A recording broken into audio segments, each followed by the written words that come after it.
Ross Chastain used the wall all the way around this racetrack. Logano has been the class of the field. Check out the big brain on Brad. Yeah, I need to change my underwear. Brian Twining, the Clash is in the books. Daytona is in the front ahead of us. We are here to talk all things NASCAR. Between now and the 500, we wanted to get something out to the fine folks and talk a little cup cars. And we figured we'd bring on someone a little bit smarter than us. So we brought on Chris Werme to drop some knowledge, give us some information, and tell us where we're wrong. So, Brian, are you ready to do this? I'm more than ready for the NASCAR regular season to get started and taking a page out of our friend Chris's notebook. More so for COTA than the first two races of the year, but we will definitely have some rooting interest and possibly a couple of long shots to be, rooting for in Daytona. Yeah, we'll take our lottery tickets in the Lottery Ticket 500 and get ready for March when real racing begins. I think one of the things that we've learned the most over the past couple of years of doing this is to not get too invested in Daytona, especially because carnage is going to happen and you could have it right for 99% of the time and still get it wrong. Chris, I did see you were going to be doing your pre-race poll for both Daytona and Atlanta just to get the vibes out there and talk a little cars and not really worry about it too much. Yeah, I just like it so much. I've just kind of embraced. I used to kind of have this, well, I just bet it, I'm here to make money. And now that I've gotten involved in the content side of things, I love talking about it. I love the drama. I love the penalties midweek. I love the takes and, the amount of messages I get from you guys included. Like, did you see what happened? I'm like, no. And I rush to Twitter, like, what's the breaking news? So not only do I like the betting aspect of NASCAR, but I've become just obsessed with this soap opera that is NASCAR. When fans are happy about one thing and then NASCAR makes a change or whatever it may be, whether it's the playoff point system or the schedule, or I just love it. And the more I can talk about it, the better. So I'm going to do the pre-race poll. I thought about this for my son can't crawl yet. For those of you that don't know, I have an 11-week-old. This is actually a game-worn uni. I don't know if you can see the spit up marks on here.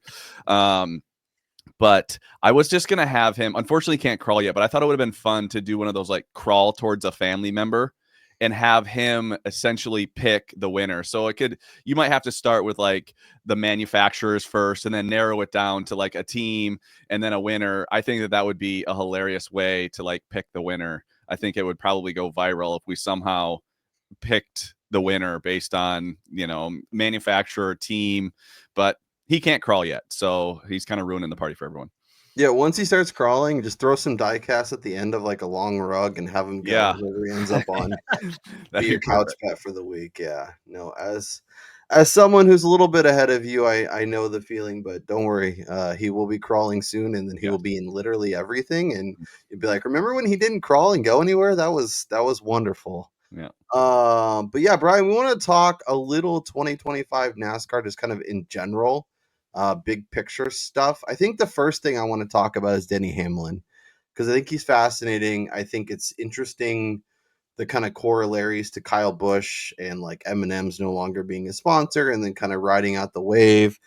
Denny's kind of in a similar boat with FedEx. Like, what are we doing with Denny? Do we just all systems go? He's an incredible driver and we don't have anything to worry about, or is there some behind the scenes shenanigans that like as the season goes along, maybe they're pulling from him a little bit, maybe they're getting annoyed with him, maybe he's talking a little too much and actions detrimental, and I don't know. Where's your head at going into the season?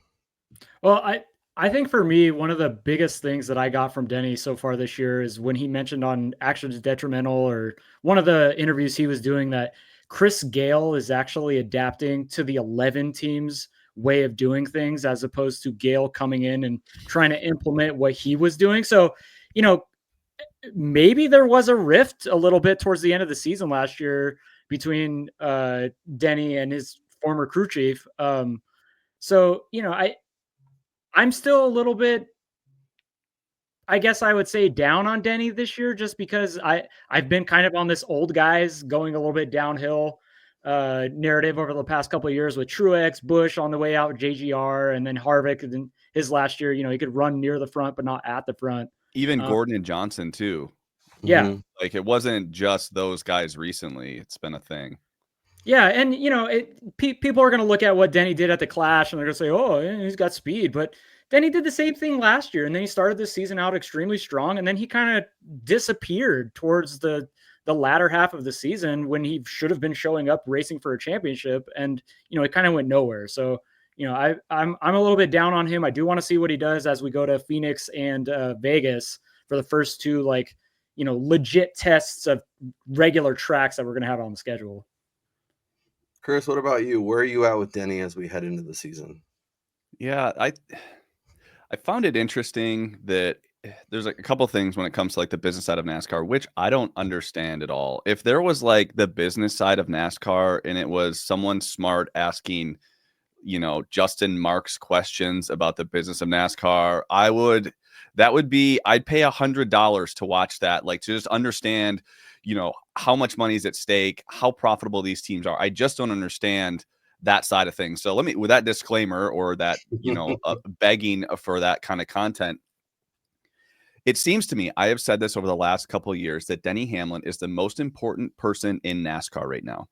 More than anyone else. He owns a team. He's a very relevant driver. He's got the mouthpiece with Actions Detrimental. More people are talking about Denny Hamlin than any other driver. Now, he did kind of towards the end of the year wasn't as competitive. It doesn't mean he was not in the news. He was still very relevant. And for Denny Hamlin to not continue with FedEx when he's more relevant than he's ever been has me just wondering what's going on behind the scenes that makes this work or doesn't make this work. It looks kind of like, a FedEx that kind of like M&M's with Kyle Busch and his exit from JGR. And then Denny loses FedEx. I can't put my finger on what it is. It just doesn't seem right, because if you were to come to me and say, hey, you can sponsor a driver for 10 races. And I guess if you could choose the 10, I'd probably pick Larson because I feel like I could pick him and be out front. But the next guy would be Denny Hamlin. If you were just randomly getting 10 races and you wanted visibility, you wanted to be seen on whether it's on social media or content, it would be Denny Hamlin. So I find it interesting that he loses kind of a staple sponsor that we've seen in the sport when he's never been more relevant on and off the track.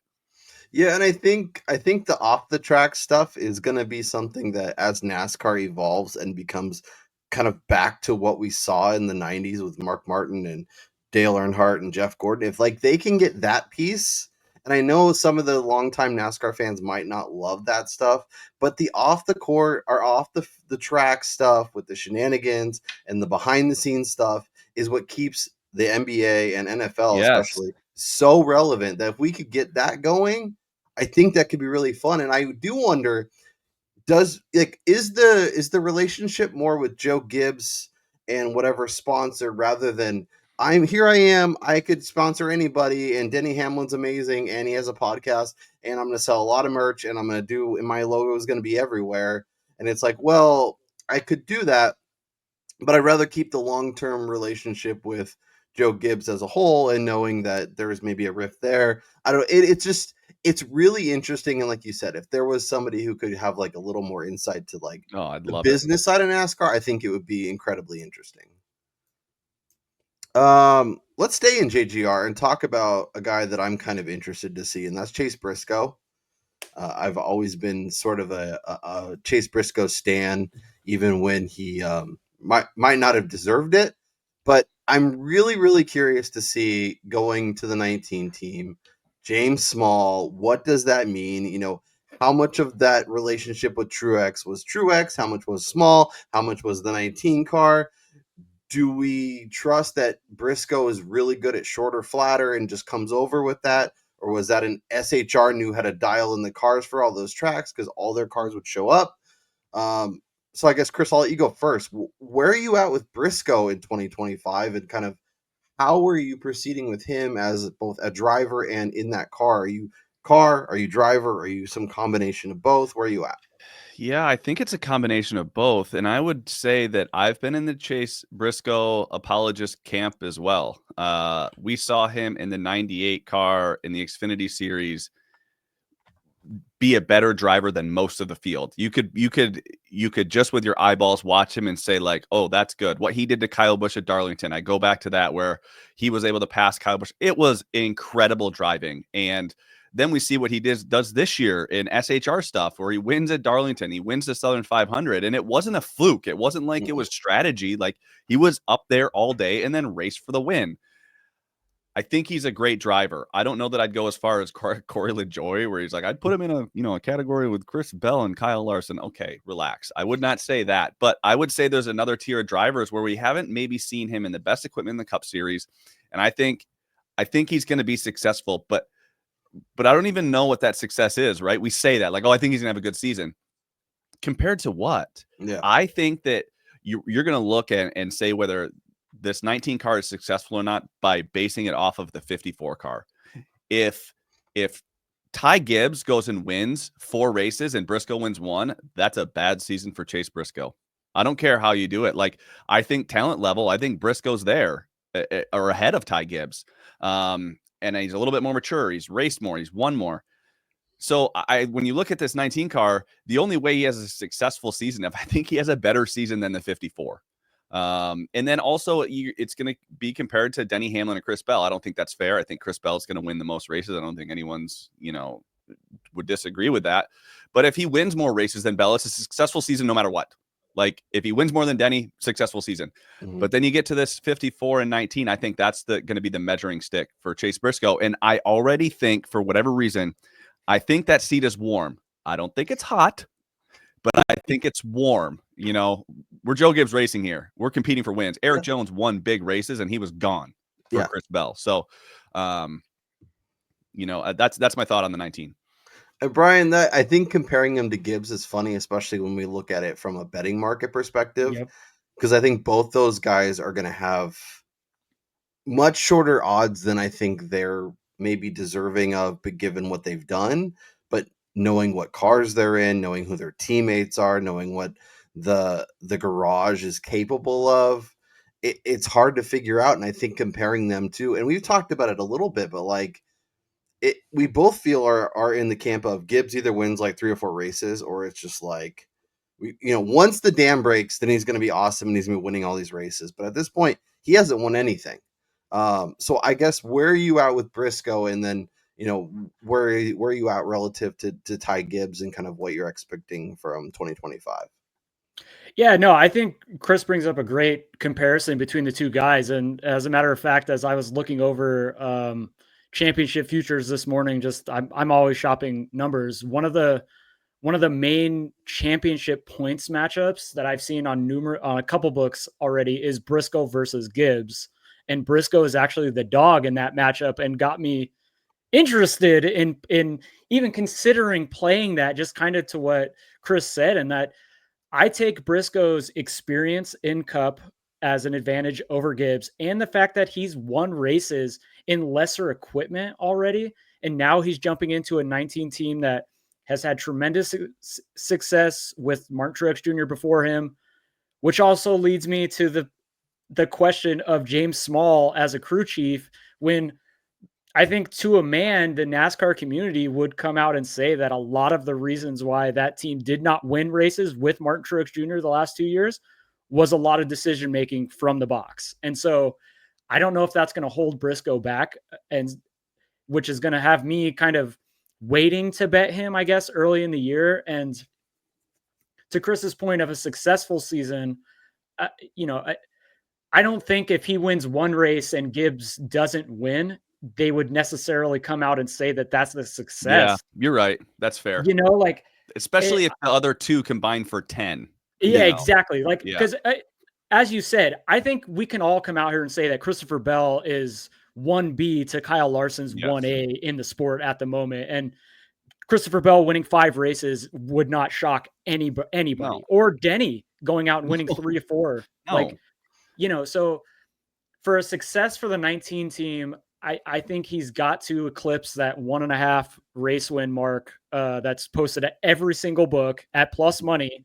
So it clearly, as Chris also alluded to, Eric Jones had won races in the 20. I was somebody who, when we first started watching NASCAR during COVID, Eric Jones, I kind of gravitated toward him and was rooting for him. And to see him get kicked out of the 20 car, I was shocked. And so Briscoe, if he doesn't come out and immediately contend up near the front, he, as Werme says, the seat could be heating up rather quickly. Yeah. I think he's just sitting in a warm seat. Like he got in and he went, oh, this doesn't feel cold. This feels just a little warmer. And I think that's probably because his expectation is so high. So I think not only is it like, yes, the pressure's on, but the pressure wouldn't be on if he wasn't successful in other equipment. So I don't want to say it's hot. He sat in there. It's like, has someone been sitting here, or is this just a little warmer than most seats? Yeah, and like we've seen Briscoe win races, and we talked about Eric Jones. Kind of, he won races and was out of that seat. Like, I think it's more important that every week when he shows up to the track, he's competitive. He's maybe not the top guy at the odds boards, but he's a lot closer to the top than he was at most of the tracks. Because even with SHR, he was winning here, he's winning there. He won at Darlington in a year where SHR was basically going away. So we know he's capable of winning in lesser equipment. I think it's the consistency and the reliability, because they want their team to be not only competing every week, but for the manufacturer to be like among the best in all of NASCAR, which that's the standard that they've kind of held themselves to. I think that's a great point that I missed. Is you want the 19 team needs to look back and say 11th place finish is not that good. Right. And right now we're looking at Chase Briscoe. It's like, hey, you qualified in the top 10, ran kind of top 10 all day, late caution, finished 11th. Not a bad run for that 14 team. You cannot say that about the 19. Yep. You need to say like, hey, a bad pit stop late cost us a top 10. And that needs to be every week. And Kyle, I think that's the best point you've made or the best point about this whole thing is his like the bottom needs to just be brought up. Like a bad race for the 14 was a lap down running 27th, bitching on the radio. You need it to be like, hey, if we're on the top 10, this is a bad day. I think that's the best point, because Briscoe to me was either a bet on guy or a fade guy. There was never like, well, I don't know how he's going to be today. Like sometimes it unload, and his week it's cooked.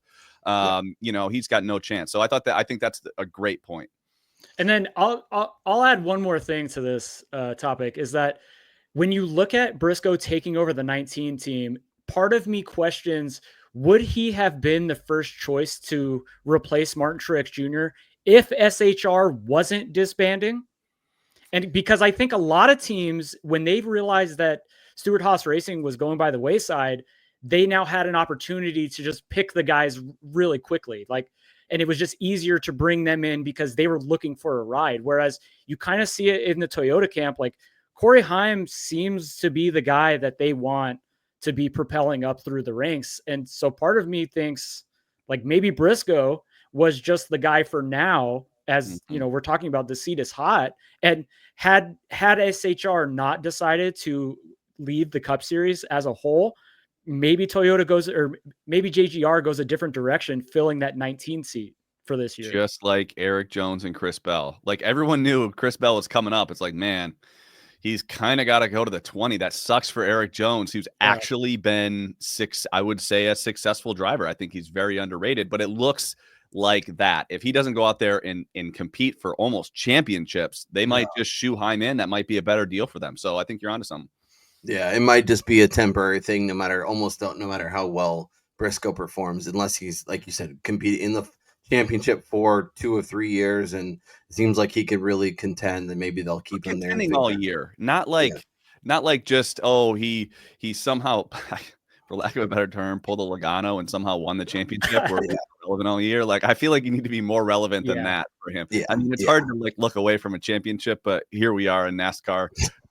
Chirping the champion for his season performance, but you can't just show up late. Like I think there's an element of that, but you got to be there all year.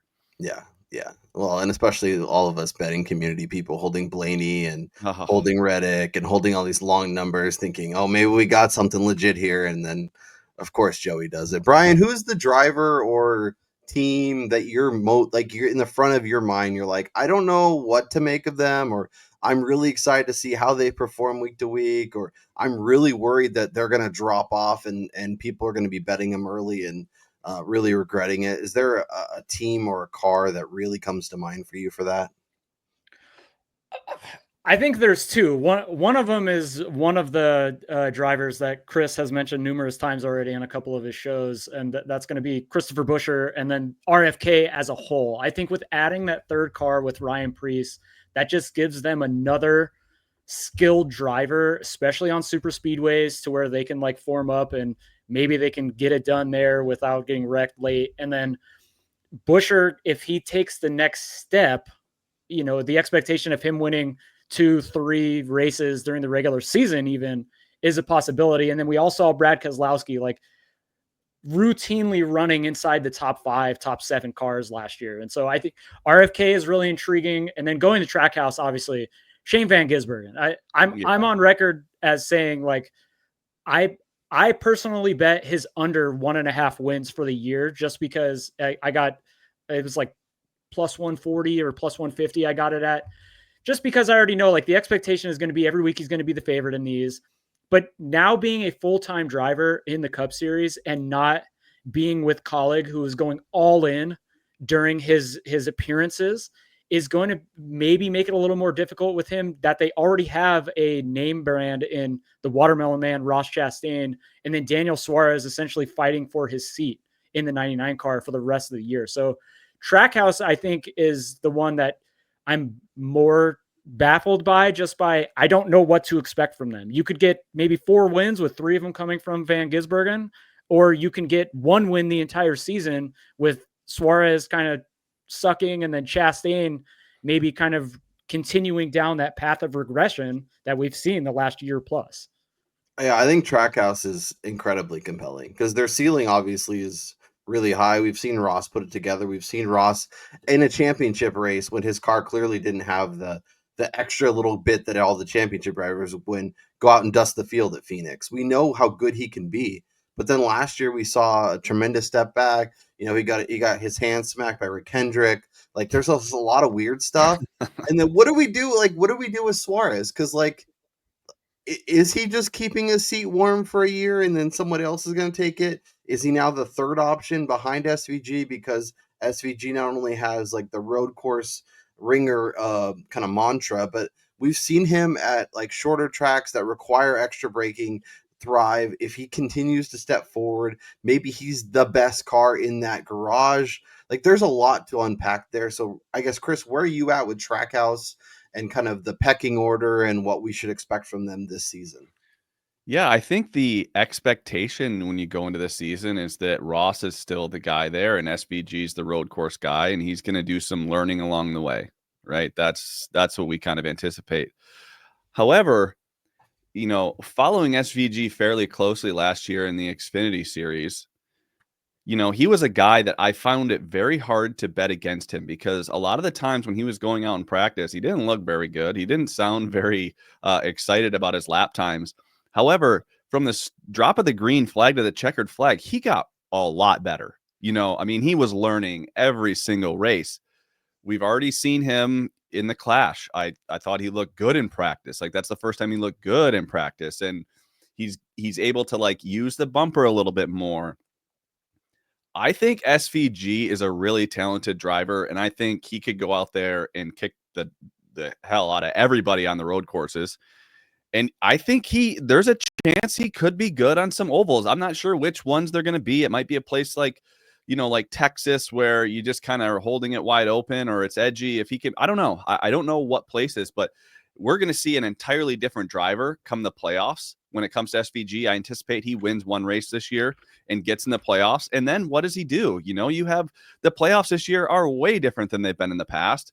To throw Talladega in, like, he wins Talladega, right? He could, I don't know, maybe that's a thing. He could win Talladega and then he finds himself at Phoenix. Like, I'm not saying that these are like the bold predictions, you know, but I think he could get a lot better. That's for Trackhouse. I think just a compelling driver for me, I'm going to stay in the road course camp, is just going to be Connor Zilic when he has a chance to run. At Coda, he's got Red Bull for a sponsor. I don't know if you know that or not, but that's a really big sponsorship to get. So I don't know that he's going to win a race, but I am interested to see after what we saw at the end of the season in the Xfinity Series, can this guy go out there and be the best on road courses? I don't know. We've SVG kind of blew the lid off of you can't come and just win in this sport right away. Yeah, you can. So I don't know if Connor Zilic can do that or not, but that'd be one driver that I'm kind of I know he's not running a full season, but I'm interested to see how he does. Yeah. But if he shows up and looks the part, all of a sudden those drivers in hot seats, Daniel Suarez, baby. Your seat just got a little bit hotter. That temperature is going up. You better be performing, or else you're going to be finding yourself going down, and he's going to come grab your seat. I wanted to talk about SVG's championship price. Brian, his number has been cut significantly, right? Wasn't it over it was like 110 or something? It's like now down to 55 to win the championship. Yeah, I'm pretty sure when I first I did tweet about it.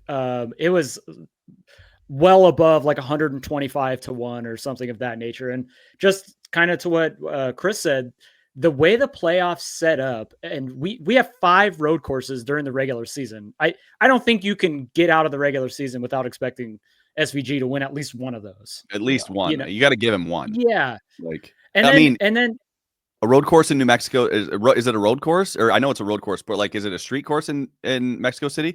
Yeah, I think so. That's exactly. an even bigger advantage for SVG. No one's seen it yet, and you're gonna get. I don't know how. That's where he's got to be the favorite, the biggest favorite.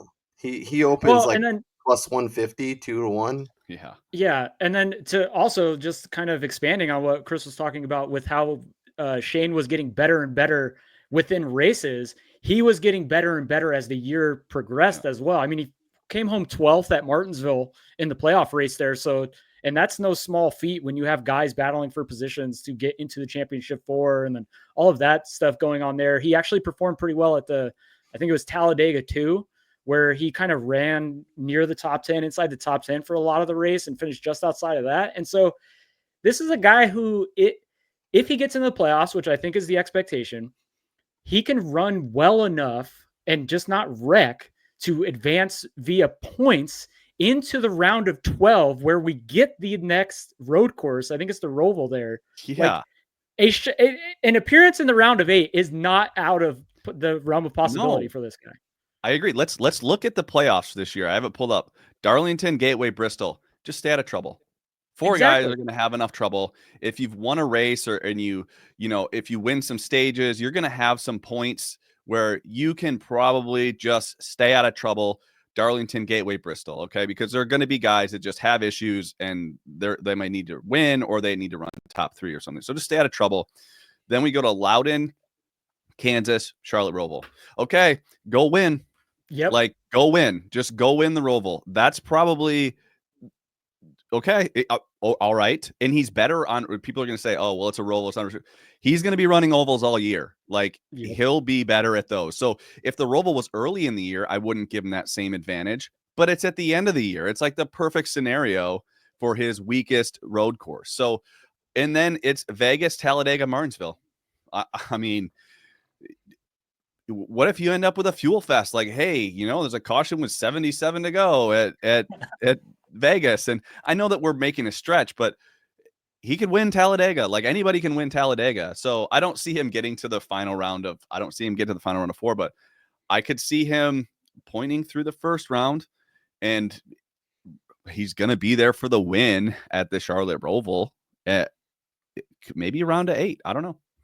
Well, and then just one last thing on that too is this is all not even factoring in whether or not Trackhouse gets the other 2 guys into the playoffs, let alone advancing along with him. I mean, say we get to the round of 12 and he's the lone remaining Trackhouse car. Yeah. That entire organization is dropping everything from the 1 in 99 and going all in on the 88. That's a good point. Yeah. And Suarez's seat gets a little bit hotter. Ross's seat gets a little bit hotter. I think at that point, if that's the case, it's an ejection seat. As soon as the end of the year is over, I mean, he is into the atmosphere. Mi amigo. Oh man, yeah. I see. This is the kind of stuff that I think the more you get into NASCAR, the more you understand that this stuff is kind of the interesting through line that's going to kind of keep the story rolling all year long, and I think going to make it really, really, really compelling. So I guess let's just talk about the top, because obviously, you know, we every year we go in Larson's the guy, and Chris Bell is obviously, as Brian said, the 1B. Blaney's definitely in the conversation. Byron's in the conversation. I guess at this point, are we wanting to be patient if we're looking at the top in terms of championship odds? Is there anybody's number that you think I can't, like, if I'm looking to get a little piece and I haven't grabbed anything yet, I need some Larson, I need some Bell on my card?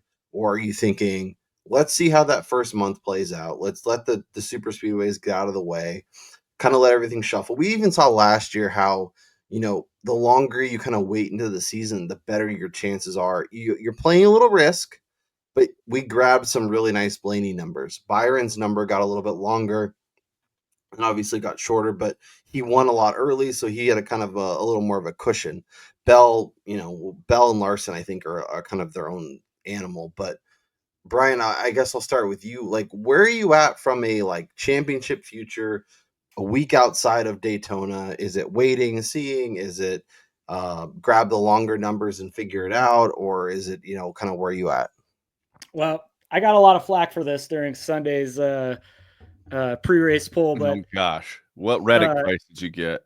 so I haven't placed any championship futures other than the super long SVG one that I grabbed when odds first dropped. But I think the one that I would consider playing right now would be Kyle Larson at 625, only available in Vegas. I think it's Superbook, but it's either Superbook or Circa, but only for the mere fact that we already know where books are going to price him throughout the year. Like, I don't see him getting any longer than maybe 8 if he like struggles. Yeah, Maybe. You got like that would be like last year? wreck out at Daytona, wreck out in Atlanta, That's wreck what out I'm at saying, Austin, yeah. wreck out at Phoenix, wreck out at Vegas, and he's going into Homestead. Like, it would have to be worst case scenario start to the season for the 5 teams to get any longer than like 7 at this point. So I mean, if you just want to lock in the sport's best driver on a championship future, it's something I'm considering, and I think people should consider it because we've seen it, as Kyle talked about. The best time to grab championship futures the last 2 years have been kind of in that end of round of 12, round of 8 range, where you already had the field whittled down to the guys you knew who were the championship contenders and based on upcoming races with drivers' certain strengths in those races. And so, like, for me, it's going to be a complete wait and see on most guys. You know, if we're going round of 8 and you got Ryan Blaney still sitting there at 20 again, I mean, that's an automatic, you know, I'm going to fire on that. Now we got Mark coming up. Yeah, and I even had some Logano that I got before the season thinking I got some decent prices, but by the time we got towards the end, he was the same number or longer. So if you wanted to add a little exposure to him, you were definitely able to do that. Maybe I wouldn't have taken that shot at that point thinking, oh, there's no way this guy wins, but of he course, was out. He was out. Yeah, and he then was out. Bowman doesn't pass tech. Yeah, which is, I mean, that's just, bring me more of that drama. I know sometimes it makes it crazy. As much as it, like, it kind of comes across as like a little gimmicky. I mean, I love it. Let's just say I get done doing whatever, and then my phone blows up. I missed like 35 texts. It's like the best. I'm like, oh my gosh, what happened? Like, you know, I don't know. I love it. But give me that dopamine hit. Yeah, from a championship perspective, on the favorites, I haven't really. This is kind of the first time I started thinking about this. Was just after the Clash. I mean, Ryan Blaney was by far the best car. He started last. He worked his way up. If we look back at last year, towards the end of the season, he was kind of the fastest guy every week, and he would take himself out of these races early on. Yeah. You know, and we know he's a good a restrictor plate guy or super speedway guy. Daytona, Atlanta, he could be competing for the win in Atlanta. I think I mean, he was pretty good at Phoenix. I thought he was going to be good at Las Vegas, but this was going back to last year. I thought he was going to be good at Vegas, but he had a terrible qualifying, and he stupidly didn't steal track position early in the race, which I thought was a mistake. Then gets caught up in something. You go to Homestead, he has a chance to win that race. He goes to Martinsville, kind of just beats everybody down by the end of the race. I thought he was going to be fast at Darlington. And so a lot of these finishes, it looks like Blaney kind of had the fastest car towards the end of the season. If that continues, which we just haven't seen him get hot early in the season, what if Blaney pulls a William Byron and wins, 3 races out of the first 12? Well, he's going to be your favorite. Because True. if you look at how his stuff will transfer, he's won at Talladega in order to punch his ticket to Phoenix in the past. I think he could do something similar. His weak spot is clearly road courses, even though he somehow won at the Roval when the top 5 guys decided to wreck each other.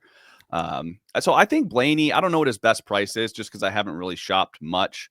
But I'm guessing like around 8 to 1-ish. I don't know if there's a better, like a 9 to 1 out there anywhere, but man, that was a pretty impressive run from the back at a place where there's not going to be any passing. And, I think if he doesn't burn his stuff up, I thought he was better than Chase Elliott at times. So that'd be kind of where I'm looking. But I also, to Brian's point, if you're going to bet someone for the entire year and you want to enjoy watching NASCAR, bet Kyle Larson. He's going to lead a lot of laps. If you turn the race on, it's like, oh, Kyle Larson's like, hey, I bet him to win the championship this year. You're going to get to say that to every single person that you watch races with. So he's going to lead a ton of laps. I don't think there's any question he's going to lead the most laps this year. If you had to pick someone, it's going to be him or Bell, and I would say it's Larson.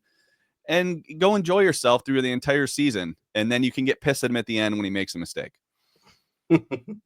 Yeah, no, I think it's a great point. I think the Blaney shout is a good one because, like we saw with Byron last year, if he gets a couple wins early, it's going to be really hard to get a long number. And I think even last year he had what was the race where he ran out of gas and then Austin Indy? Gateway, but it was Gateway, but Bell blew an engine after beating everyone's brakes off. But then you can look at, it was Iowa where he was really good, but Larson also was curb stomping the field, actually drove back by him after going to the rear. So he did have some fortune and misfortune there. I just think my eyeballs tell me towards the end of the season, he was the fastest on almost every track we went to.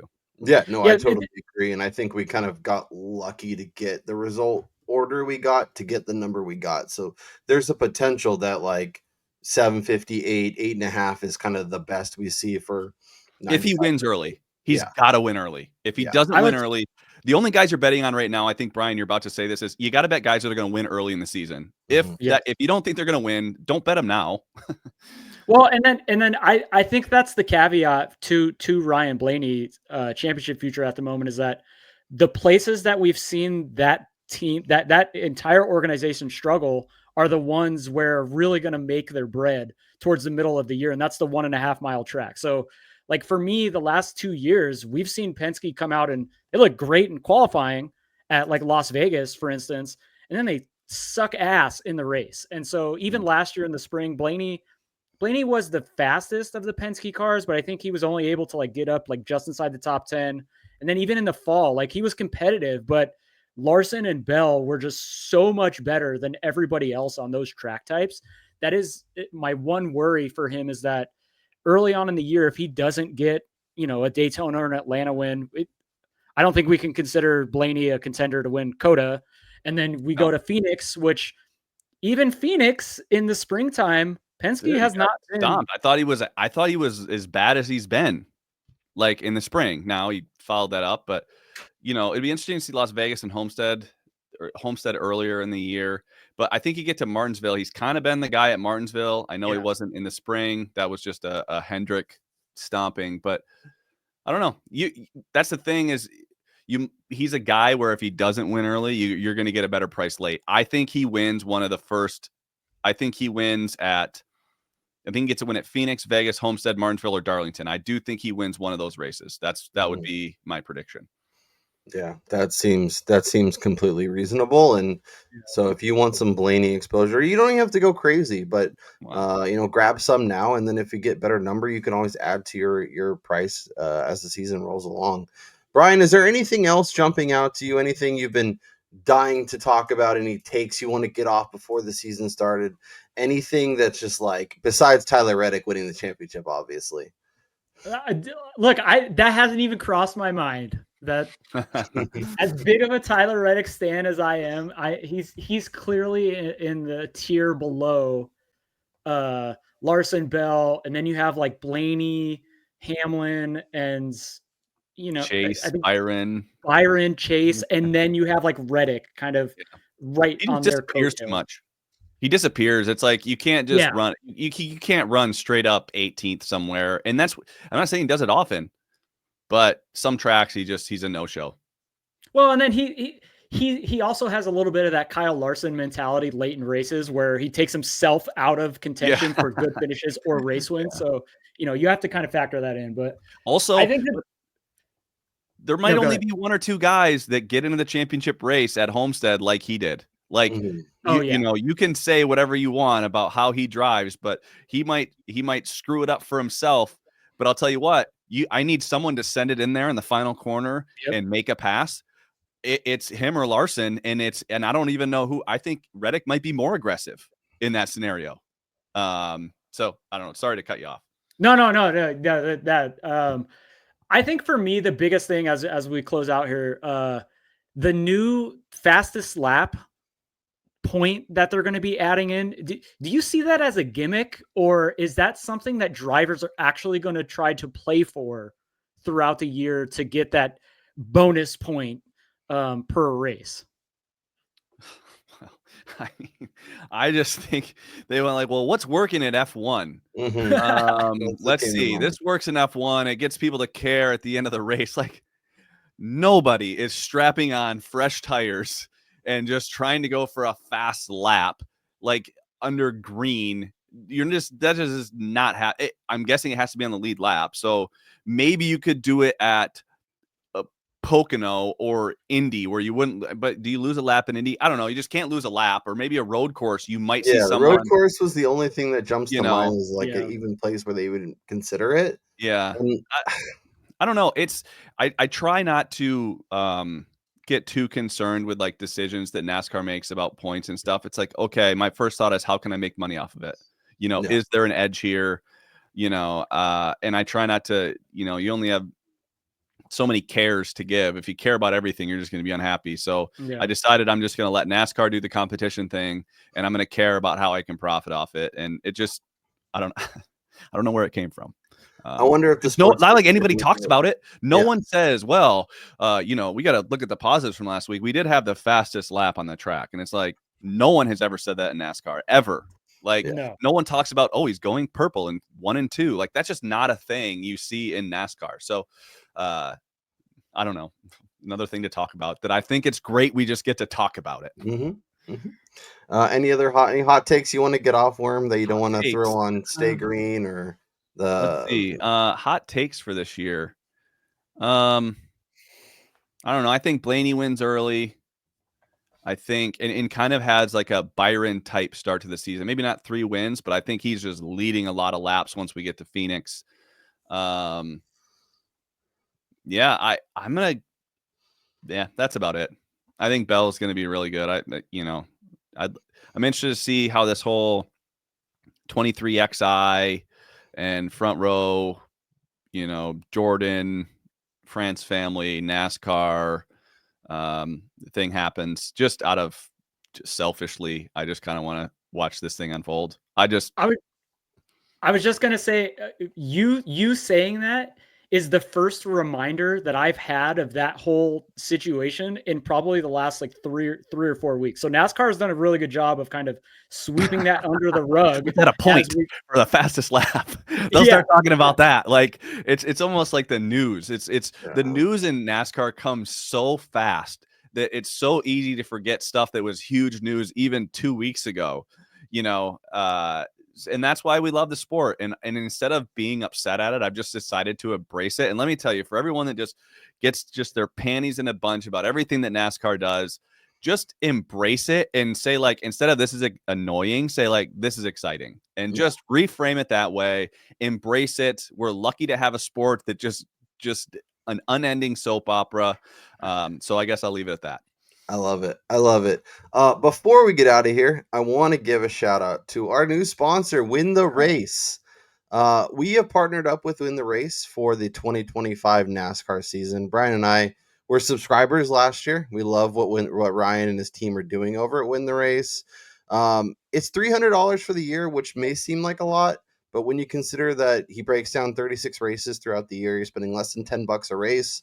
And I know between bets and DraftKings and all that stuff, you're spending way more on all that stuff. So $10 gets you access to the model, gets you access to ownership projections, gets you access to their betting simulator. It's incredible. Their Discord community is awesome. Brian and I will both be in there chatting, talking bets throughout race week. So if you have yet to subscribe for anything this season, highly, highly, highly recommend Win the Race. If you do sign up, please tell them that we sent you. We'll see you in the Discord and be using their information all season long, which we're really, really excited about. Major shouts to Chris Werme for making this happen and hopping on last minute, but we made it work. That's Brian Twining. I'm Kyle Robert. Appreciate everybody who's with us today. We'll have a fun season. We're going to fire off some bets. We're going to hopefully win some money on DraftKings throughout the course of the year. And, come the end of the season, hopefully we have a ticket or two to sweat from a championship future perspective. Thanks for joining us, and we'll talk to you next time.